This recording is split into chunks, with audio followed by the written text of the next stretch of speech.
So it was July 2024 when suddenly, while driving down the streets of Kolkata, I realized the city has been adorned with a lot of hoardings, and those hoardings had a fresh face. So I stopped my car and I noted that the fresh face had a name. I also noticed that fresh face is the son of Bengal, son of India, and I also noted that fresh face was representing India in Olympics 2024. Ghar ka bachcha. And then I also noted that he was representing India in Olympics 2024 in the field of equestrian dressage. You know what I did next? I stayed there, shut down the car engine, and then did a research on equestrian dressage.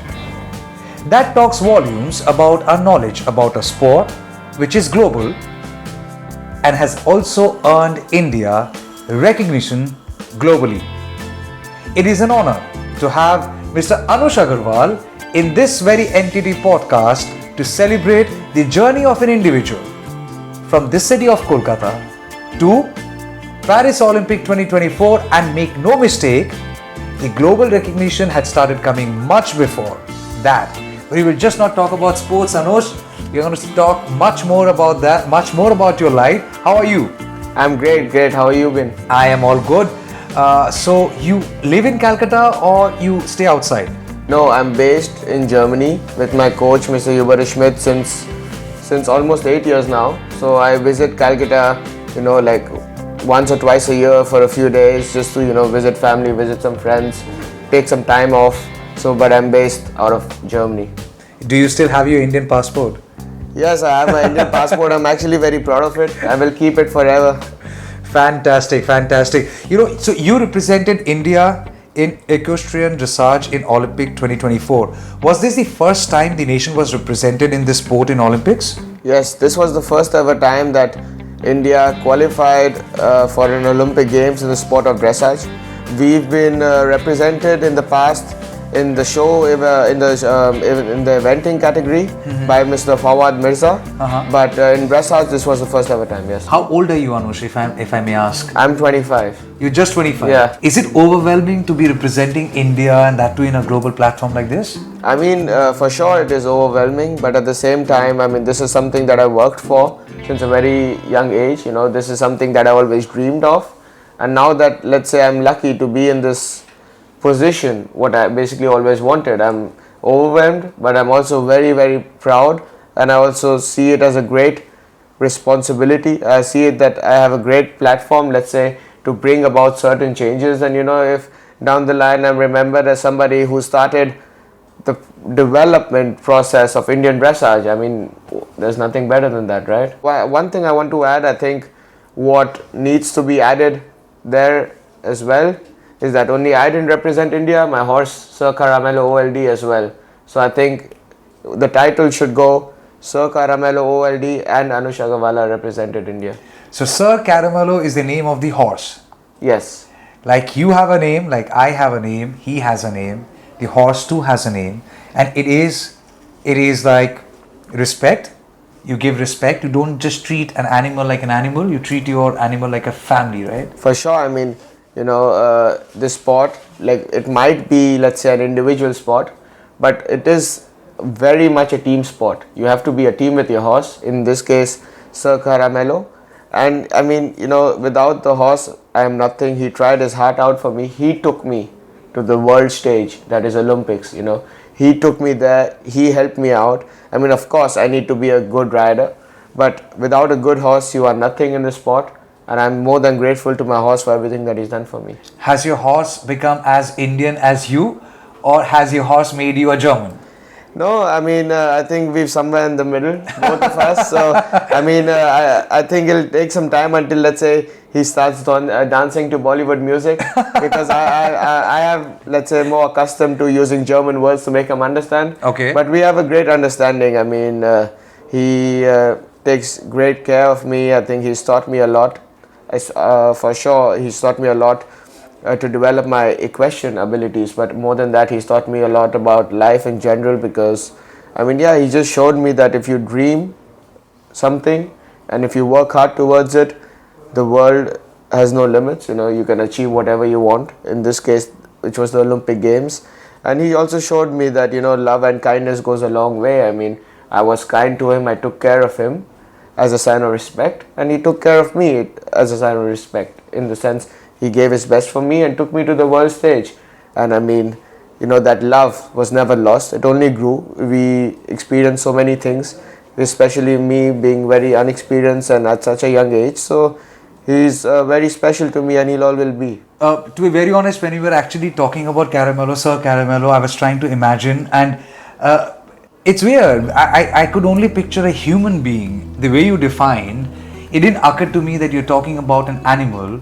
It talks about the kind of bond you share with the animal, and I'm sure it talks equally about the kind of importance the animal has in this sport. We will talk all about that, okay? But first I need to know, you said at some time you would try some Bollywood song for him to dance to. Which is that one song that comes to your mind you want your horse to dance on?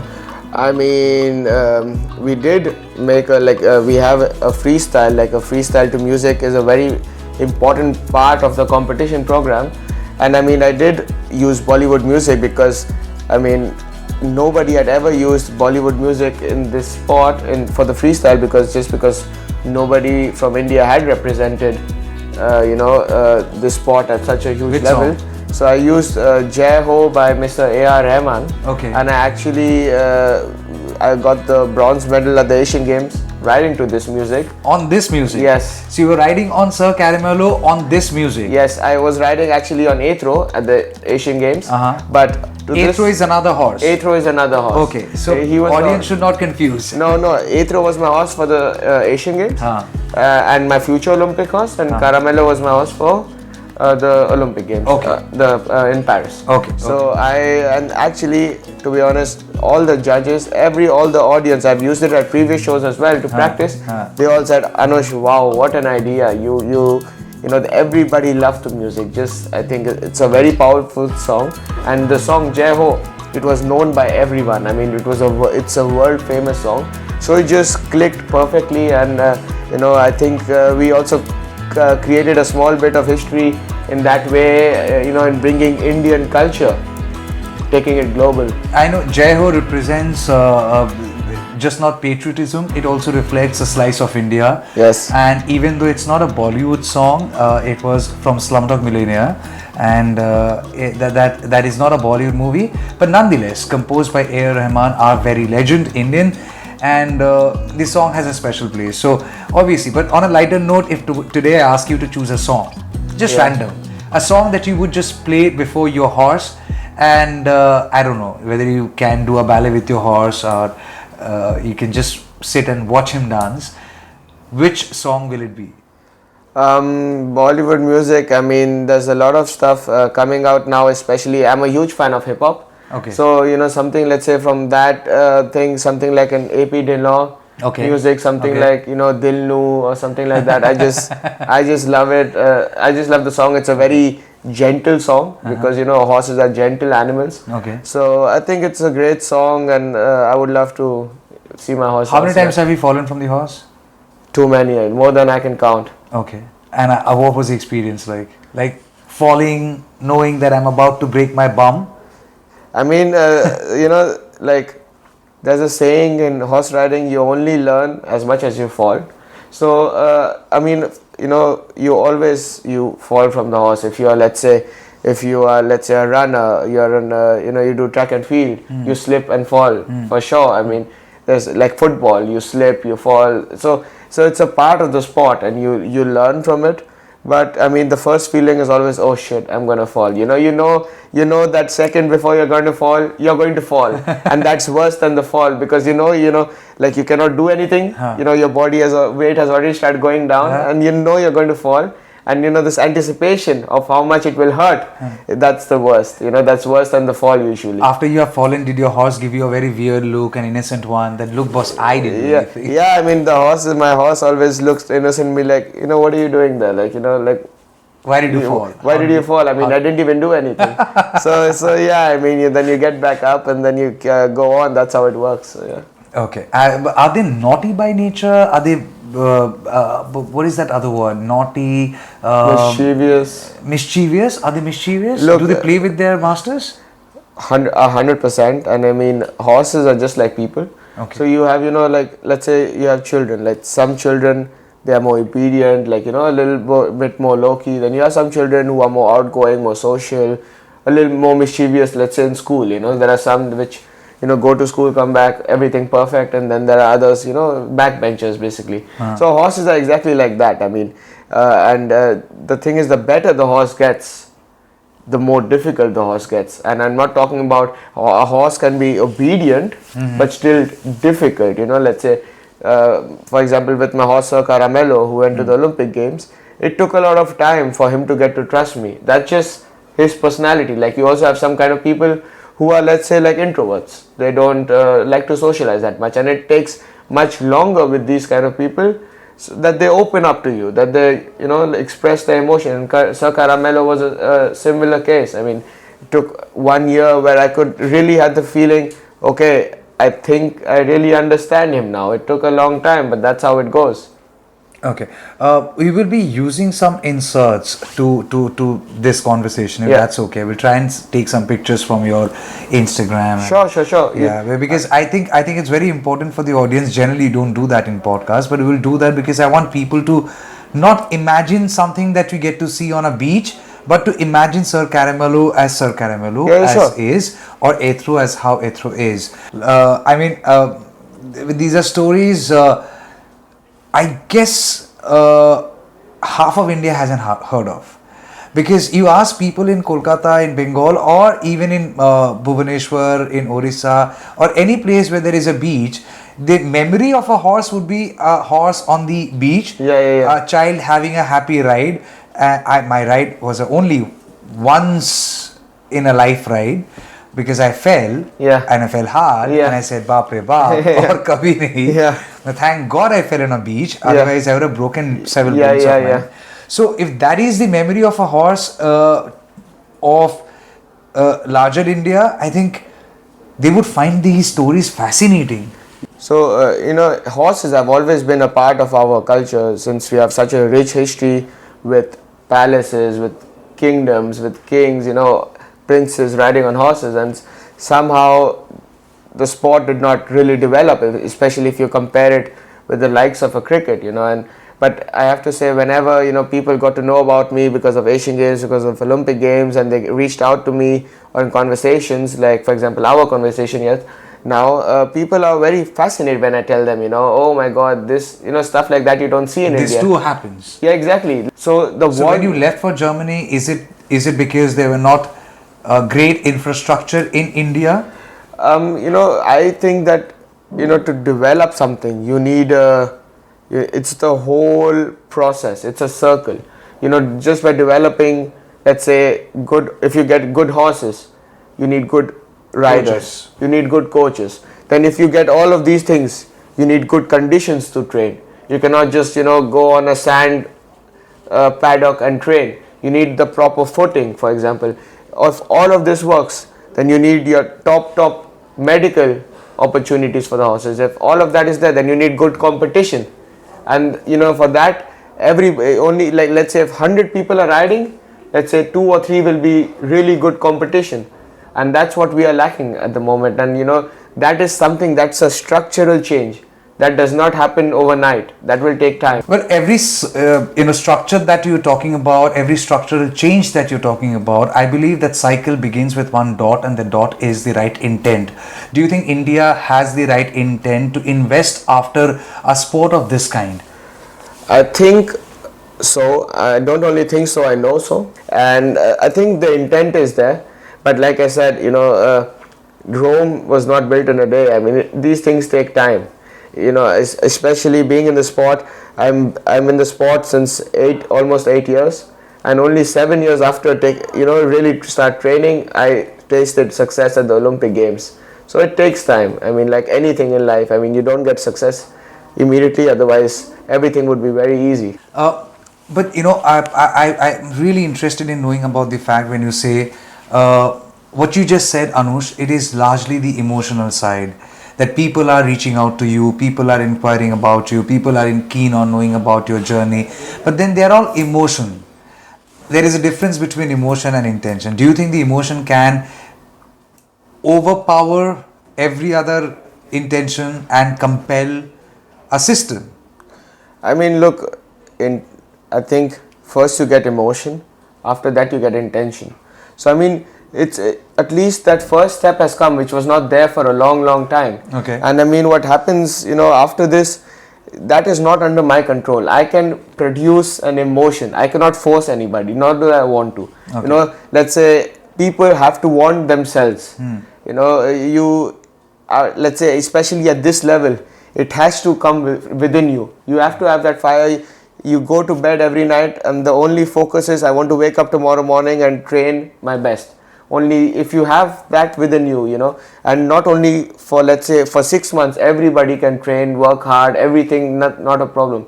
If you can do that for 10 years, 15 years, that's what makes a difference. That's how you become a champion. And India has been slightly obsessed with cricket. Let's admit, and sure. we all have great respect for all our cricketers, the legends from Tendulkar to Dhoni to Virat Kohli to others. We have great respect for all our cricketers. But as a nation, somehow we have shown more obsession and kind of our eagerness to one sport. And that, in a way, many have accredited as the main impediment why other sports could not grow. I'm sure there are great footballers in the country. I'm sure there are great hockey players in the country. But even when hockey players go win global honors, it's only then that you acknowledge Neeraj Chopra. Neeraj Chopra winning in Olympics suddenly made him a sensation. Yeah. And then he goes to a media house, and where the media house questions him, when are you getting married? Yeah. I mean, his struggle. Yeah. His dedication, nothing worked out. Yeah. And the news anchor asked him, women are going gungo on you, when are you getting married? I thought that trivialized the sport, his commitment, everything. And in a way, you endorse the same stereotype which is on with cricket. Had you spoken more about his training, about his sport, about his struggle, you could have inspired others to get into javelin. Similarly, if today I start talking about your love life, are you married or not, I can do so if you want.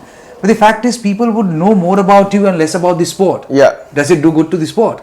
No. But it's like let's say cricket now. You gave an example about cricket. When did it really start? Like when did it, let's say, kind of become India's sport? After the 1983 World Cup, I believe. India went and got success, and then everybody was like, oh wow, I want to do this sport. And after that, India really developed and became slowly, let's say, a major powerhouse in this sport. But it came after a success, just like javelin. I know many people didn't even know what javelin is until, let's say, Neeraj Chopra won it. He is javelin. When people think about javelin in India, people think about Neeraj Chopra. Now, let's say if you talk about cricket, because we've had the privilege of having so many cricketers. Now, when you say cricketer and I tell you what's the first name that comes to my mind, you might say Mr. Kapil Dev. One person might say Mr. Sachin Tendulkar. Younger generations might say Mr. Virat Kohli. Some might say Mr. we've had the privilege. So that's of course a good thing. But also because of these successes, I'm 100% sure a number of people doing javelin now and 5 years ago before the Tokyo Olympics, I think there's a huge difference, 100%. Okay. What got you into this sport? I'm sure you must have felt something, right? As a child, what was the moment like? I mean, I got into the sport through my parents. They introduced me to the sport. But, I think talk for most or almost all of the equestrians. The reason you get into the sport is not because you think, okay, the first time you think about the sport, you don't think about, I want to go to I want to go to, let's say, Olympics. I don't want to go to Asian Games. I don't want to win medals. Let's say that's not the first thing that comes to your mind. First thing that comes to your mind, I love horses. I have a passion for horses. People start horse riding or any other sport because passion, and then passion turns into commitment, and commitment turns into success, if you do it correctly. But you need passion to do anything, and that's what got me into the sport. That's what I'm very grateful for my parents for, that they saw that at a very young age and supported So my they took passion. you to Kolkata, which club? They took me to Tollygunge Club. Tollygunge Club. Tollygunge Okay. Club. There slowly I started getting lessons. How old there. were you? The first time I sat on a horse, I must have been 3 or 4. Were you nervous? Do you have any memory? I of don't that? have any memory. I just saw a picture of it and I was like, okay, what the hell is that? Like it was actually on a beach in Puri. Ah. So just a random day, and I kept on. I couldn't even talk properly, but I was like, like I really wanted to go back. And then slowly, parents said, okay, come. He likes horses, then let's go. So my mom said, he really wants, I really wanted to ride, and he'll be actively involved in the club, the riding facility. So that's how the journey started. So how was it like the day you won the Asian medal, being the first Indian to win that medal, the bronze medal in the solo competition? What was the moment like? You went back to Ethro? Yeah. And what was the moment, that private moment? I'm more curious on that. So I mean, the first thing I came out of the arena, my individual performance, I had a few mistakes. With the performance before those days, I was very sure. After, if you see my videos after the individual performance, I did not celebrate at all because I was very angry with myself, because the horse gave his best, and I felt that I let him down and let myself down, and most importantly I let my country down, because the results take some time to come out. So as we were walking out of the arena, I looked at the scoreboard and I was like, and the result came that I was in that moment in 3rd place, but the catch was there was still one rider to go who was a fierce competitor. So if he was in front of me, I would be in a 4th place out of the medal. So but in that moment you don't think about this. I went out, I got off Athro, hugged him. The most important, like every day at training and at shows, I always give him a sugar, sugar, like a sugar cube. It's like a treat, like it's like, let's say if you're bringing, if you're teaching your dog something, let's say you say sit, and then the dog sits and it needs to know you did something right. Yeah, so you give a treat, let's say. Yeah, so I gave him, and then, I just pat him, be with him in that moment, just every day, nothing, major, just that should not be lost, like I said, and then I was very nervous. My coach was there and I was like, hey, what do you think? Because the other guy was competing and he was like, hey, yeah, it's going good, and I could not even watch. And then the results came out, and I just remember screaming out of joy. And the first thing I did is I ran to the stables and gave Athro a big tight hug, lots of sugars, a big tight hug, and these things that you don't need to say something. He knew that. Did he also feel that this team won? Yes, he knew that Athro always has had this aura about him. Like whenever I competed him, he walks out of the arena with his head held high. He's like, I am an Asian champion. Like he knows he did a great job. What is that beat and what is that synergy on which you are being scored? You are being marked. So basically, dressage is a sport. It's not like horse racing where it's who's the fastest, or show jumping where who jumps the highest. It's about elegance. It's about control. But at the same, basically the goal is, for example, you have to be very powerful. Like you have to show a lot of expression, but at the same time a lot of lightness. So if tomorrow the infrastructure gets better in India, will you choose to come back? To be honest, I don't think so, like right now, because like I said, we need competition to improve. But more than that, I think it will take a long time, because the major thing that India is missing, that we do not have proper quarantine rules in place, which is why you can import horses to India, but you cannot export them. So basically, let's say if today now there's a competition in India. I'm traveling with my horse from Germany to India. I can get it in India, but then I'll have to leave it in India. I cannot take it back, or not that easily. Why? That's the downside of Indian equestrian at the moment, So because you get your horse from Germany, yeah, and then you perform in a sport, you participate in a sport Yeah. with your horse, Yeah. and then you can go back, but the horse cannot. Yeah. Why? Because, like, let's say now, because India, it is not the quarantine procedures, protocols, etc., with vaccination, stuff like that, not as developed as in Europe. But Anush, I'm sure it's not so easy to come to this point, having given 8 years. I'm sure it is also a lot of discipline, a lot of hard work. So what do you do in Germany? I'm sure it's not an easy life. You live alone, you have a partner. What is it like? I mean, I do, let's say it is a very difficult life, but nothing in life comes easy. Nothing big comes easy. So, and I've had the privilege, first of all, I got introduced my coach, Mr. Hubert Schmidt, and his wife. They really, let's say, took great care of me. But what is life like? What time do you wake up? Life, I mean, days are very long. I wake up at 5:30. Every day? Every day, other than Sundays, because Sundays usually an off day. Okay. So let's say around between 5 and 5:30 a.m. I wake up every day. Every day? Every day. So Which means you can't have a late night? No. So no partying? No partying. I mean, for sure, like sometimes, because you need it. Days. They are cheat days, but usually on Saturday nights. Only on Saturday? On a Saturday, like Friday also, I mean, it's a thing to go out Friday night, but I don't like it, because then Saturday you cannot give you 100%. I mean, one off is, that happens once in a while, but normally I go out, let's say, on Saturdays and on Sundays. Who cooks food for you? Myself. Huh? Yes, Come on. I actually enjoy it. No.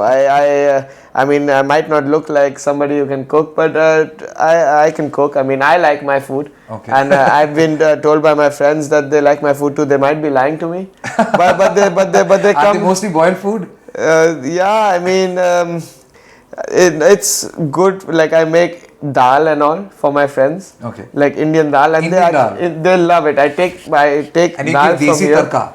I take all the masalas from here.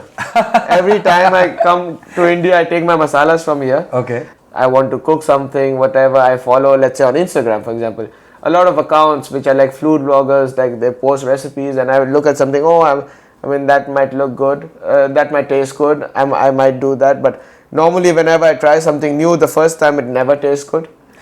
So that's why, when my friends are coming and I tell them, guys, I saw a new recipe, like no, let's make something that we know, we can help you, and that's fine, but nothing new.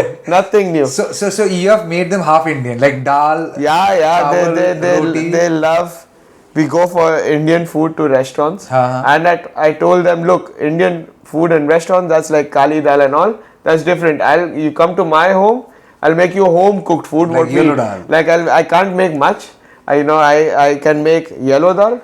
I can make aloo jeera. I can make you rice, and I'll get you yogurt from the supermarket. But it's a good combination. So the aloo tastes the same, like No. I mean, it does not taste the same at all. I mean, at home, it's 1,000 times better. But this is 1,000 times better. Yes, nothing beats home food. Whenever I'm back in India, first thing, I don't want to go to any restaurant. I want home food. Like nothing beats. What's your favorite dish? Indian dish? Aloo jeera, bhindi, a nice roti, some raita.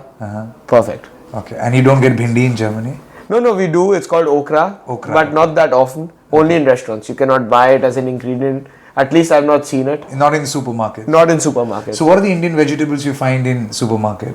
I mean, there is nothing called an Indian vegetable. Exactly, but I mean, let's say potatoes. I mean, Germans. Let's say if you look at a German meal, like a proper dish, they always have. Sorry. You find a Loki? No. But all that I also don't. I even if I found it, I couldn't make it. I can make my aloo because it's easy. Okay. Gobi, like still, it's a long shot thing, but it's okay. But nothing more. So every day you're eating dal, chawal, No. I'm not eating.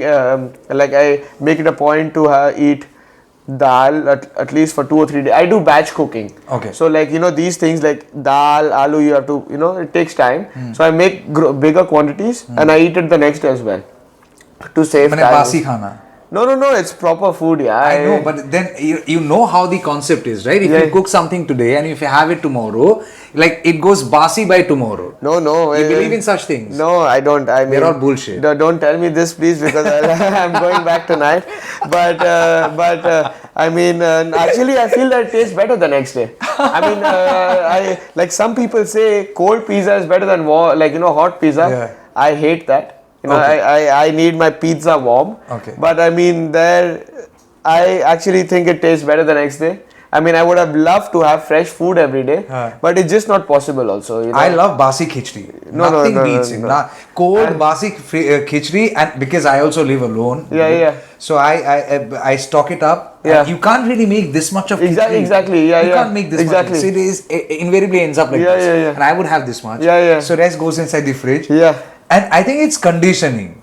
Yeah. फिर से दोबारा काम करना पड़ेगा. कौन इतना मेहनत करता है? You just take it out from the fridge. Yeah. Not even shove it inside the microwave. Cold.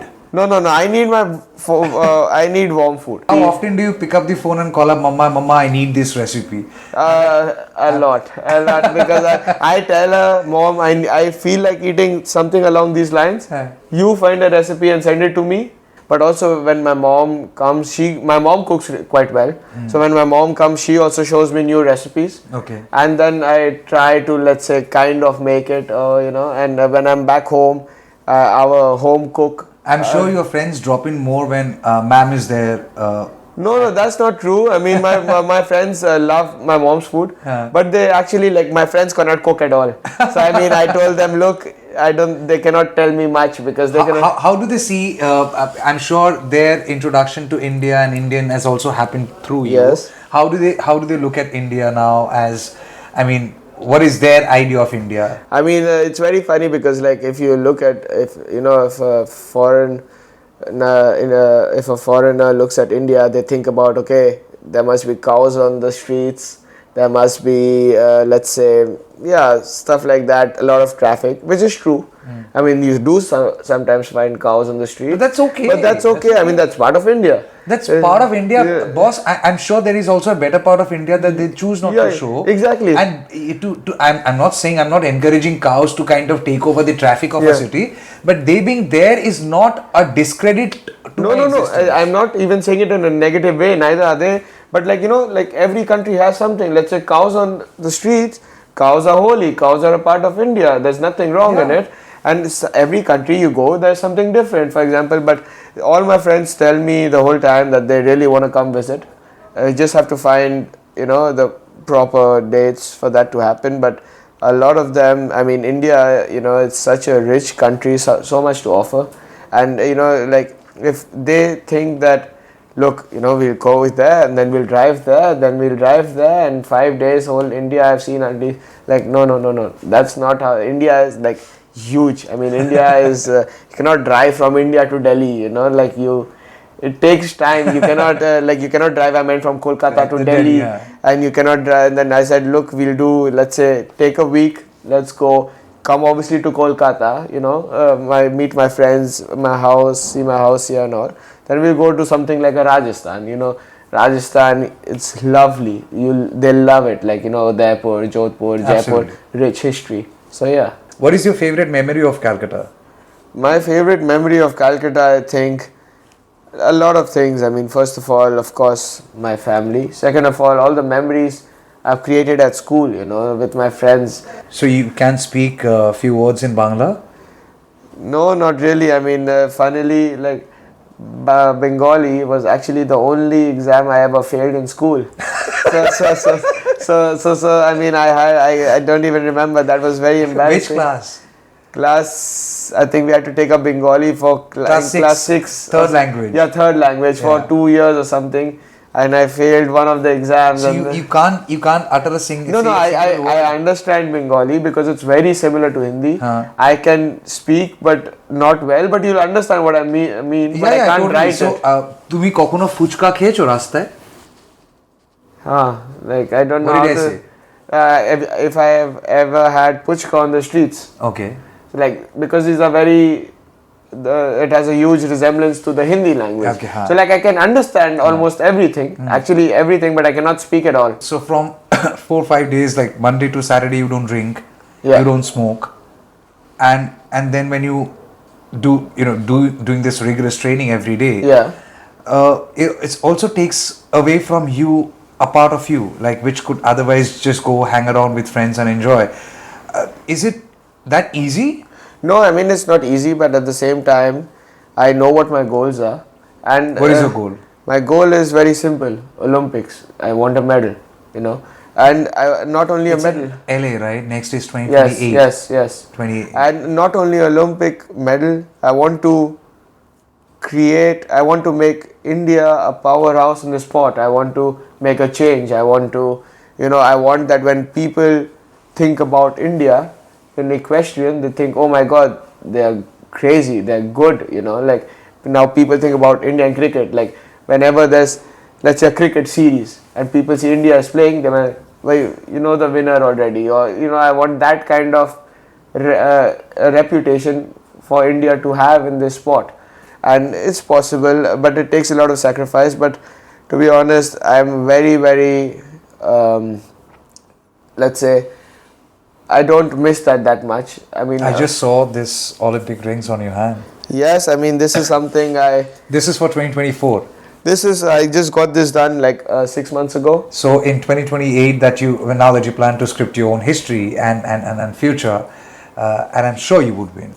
I'm 200% sure you would win. So what would be the extra addition to that logo? To be honest, if I win a medal, I'm going to get it right here. Huh? I want everyone to see it the whole time. Like here? No, I'm kidding. So I don't know. I mean, I've not made any plans about it. Okay. But I'll get some. I have enough space on my Like you body. can just add here with it. No, I don't want to add something here. This is So another set of rings on the other hand? No rings anymore. That will probably, I'll get, like, for example, here I have You have another tattoo, replica of my Asian Games medals here. Okay. So something like that, something similar. Bro, it's dangerous to win medals if you keep imprinting them on your body as tattoos. I mean, leave something for yourself to watch.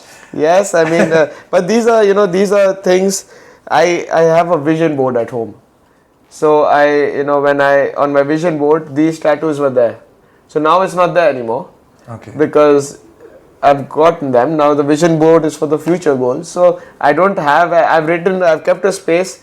I will have some kind of, these things are an important part of me. So I do want to, let's say, kind of get something along the lines. If there is a larger India which has written Anjali, only Anjali, and then you do a heart shape. Moment Anjali walks out of life and Tina comes in, then you have to do some extra work to kind of remove Anjali. To be honest, I've seen that. That's why I've only written Athro here. And Athro will not change. So how often the probability comes of such a tattoo had to change if names had to be tattooed here and there? Not that. I mean, sometimes that's a part of life. Okay. But I mean, yeah. You're talking about this too in a very composed manner. I'm like, okay, fine, this is good. Again, sometimes it happens. Okay, fine, shit happens. Yeah, I mean, it does. Like I'm still in a very young age. Mm-hmm. So I do have my fun here and there for sure. I mean, Okay. Everybody needs that. Fun is like a responsible fun. Fun is responsible. I mean, I also, let's say, my father always told me never to have fun on costs of others' happiness, and that is something I respect. Women, so they are like, something that I respect greatly. Something that I've been taught from a very early age to respect women, to never, let's say, push boundaries that are not supposed to be pushed. And and the most important thing, what my parents always taught me from the very, very beginning, and something that horses taught me as well, is consent. To get consent before consent is the main thing in this world. So that is a very important part of that part of my life. I mean, whoever comes to your life will have to literally share you with a horse. Yes. I'm sure that consent would be a big one to get. Yes. Like your every idea, every thought, some way reflects a horse or revolves around a horse, which is Yes. beautiful. Yeah. I would say different energy altogether, but I'm sure that requires a lot of adjustments. Has Yeah. it really happened?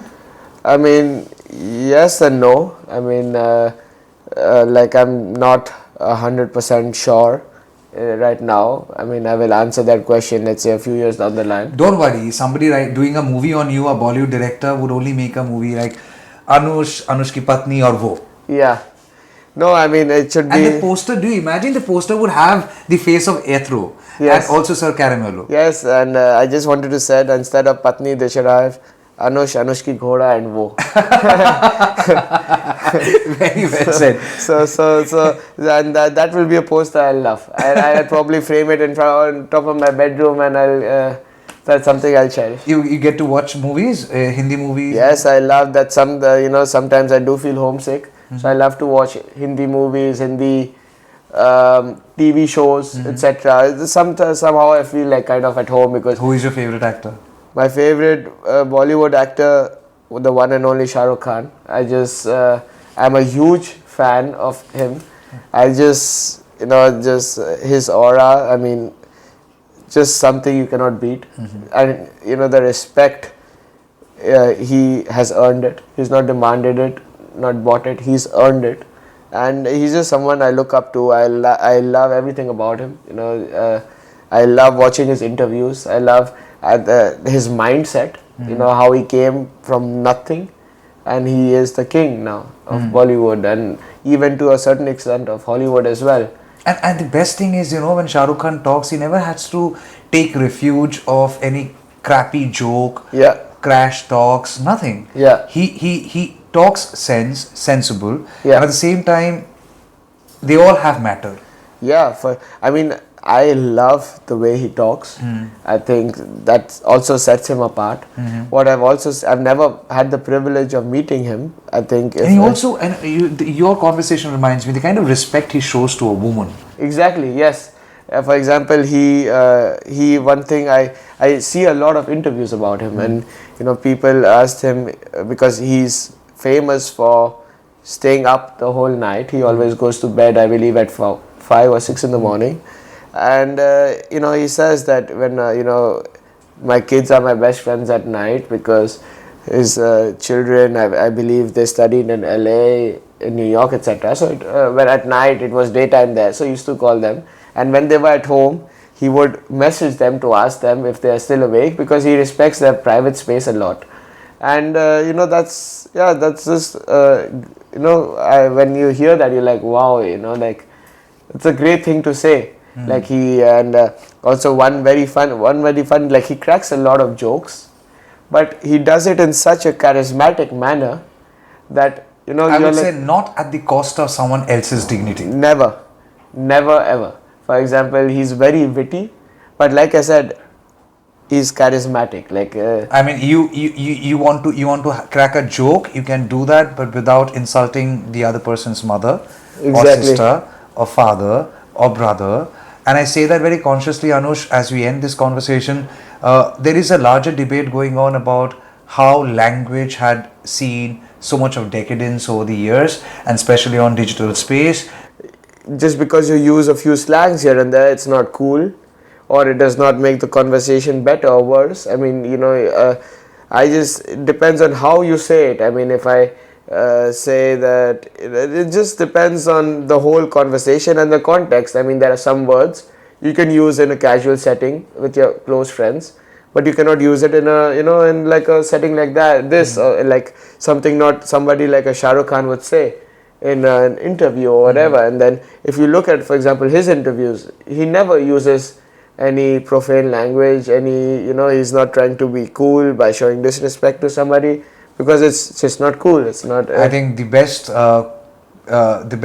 and the most cool thing that Anush has done is by choosing a passion that is so enigmatic, it's so beautiful, and horses are beautiful, in fact. Yes. They're very pretty. I wouldn't say pretty, I would say handsome. and even beautiful. Yeah. Bigger than me for sure, so that's why intimidating at times. But you know, the most cool thing that Anush has done, he has pursued his passion, made the right choices, and pursuing the dream of being able to sit on the horse, either Sir Caramello or Ethro or somebody, and hold the trophy like this, the medal like this, and cheer for the country that's India. And I'm sure that has been a proud moment to see the flag go up. That moment, it's etched in my memory forever. There's, as an Indian, there's no greater moment when, your flag is flying high in the sky and the whole stadium is standing in respect while the national anthem is playing. Still gives me goosebumps, and yeah, I mean, that's for India. I'm so proud to have been able to live that moment, and that's what gets me up every morning. That's what I want to achieve again. You will achieve it. Because these are moments you don't buy, you earn them. You earn them for India, and it's a great You also thing. met with Prime Minister Narendra Modi, right? Yes. Not once but twice. I met him twice. After Asian Games. Once after Asian Games and once after Olympic Games. And he's also something I highly respect. I'm actually very, very inspired by, because I think one of his greatest qualities, for sure, I mean, he has many great qualities, but when I was there, he's a great orator. The way when he speaks, you listen. Like, when he walks in the room and you've not even seen him, there's a certain, like heads go high, like there's a certain aura, like someone's here. And that is. Ask you about the sport. Yes, he asked, like, the first time I ever met him, he came and we were all standing on a platform and came for a picture, and he said, all the medal winners were there, and he said, "Aap log ko koi shikayat?" And then, you don't say any, and all like, nahi sir, sab theek. He said, "हाँ, जो जीतते हैं उनको शिकायतें नहीं होती है." And like stuff like that, and then you stand there and like, wow, like that, and he's very warm as a person. Like when we went after Olympics, he told us कि भाई in a funny way, like हम लोग गपशप मारेंगे, not like I'm the Prime Minister, I'm higher than you stay down there. He comes down, sits next to us, like he said कि whatever you guys did from performance point of view, all of us have seen on TV. Now tell me what all guys you did, what you did, what we didn't see on TV. For example, he said, हम आप लोग के लिए बहुत अच्छा एक chilling room बना के रखे थे. आप लोग सब उधर ही बैठते थे कि नहीं? Some stuff like that. आप लोग कहाँ खाते थे उधर? He said, हमने IOA ने गवर्नमेंट ने बहुत इन्वेस्टमेंट किया था मसाज रूम में, बट आप लोग को जरूरत होती थी कि ऐसी मजे में मसाज ले लेते थे. Stuff like that. From a prime minister to say that, you're like wow, so stuff like that. That is his. So IOA had done good. Yes, I believe that. I mean, me personally, whatever I required was provided to me. We are certain, Anush, 2028 in LA, you will win the medal for the country, and I'm sure prior to that you have World Championship, I guess, and you also have another set of Asian Games. So there could be more trophies coming in your kitty, and more laurel for the country to rejoice.